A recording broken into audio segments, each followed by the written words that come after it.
جی بالکل، district centre police Gulberg تھانے کی حدود میں فائرنگ سے پیٹرول پمپ مینیجر اور ڈرائیور کے زخمی ہونے کا معاملہ۔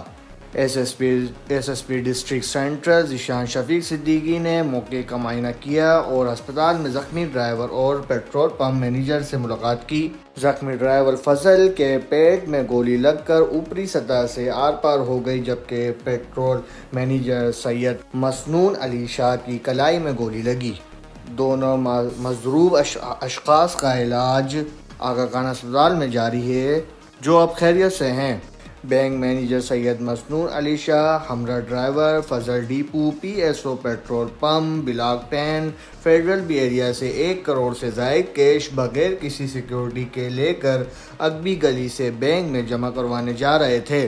دو مسلح ملزمان نے اگبی گلی میں ڈرائیور اور مینیجر کی گاڑی کو روکا اور فائرنگ شروع کر دی، جس سے دونوں زخمی ہو گئے۔ کار میں موجود 1 کروڑ کی رقم میں سے 90 لاکھ روپے جو الگ شاپر میں تھے محفوظ رہے، جبکہ ملزمان کچھ رقم چھین کر فرار ہو گئے۔ گلبرگ پولیس نے موقع پر پہنچ کر 8 عدد چلیدہ ہول حاصل کیے ہیں، جبکہ ضابطے کی کارروائی عمل میں لائی جا رہی ہے، جبکہ مقدمہ درج کر لیا گیا ہے۔ ترجمان S S P district centre, reporter Shehryar Ali Gori کے 6 سٹی نیوز کراچی۔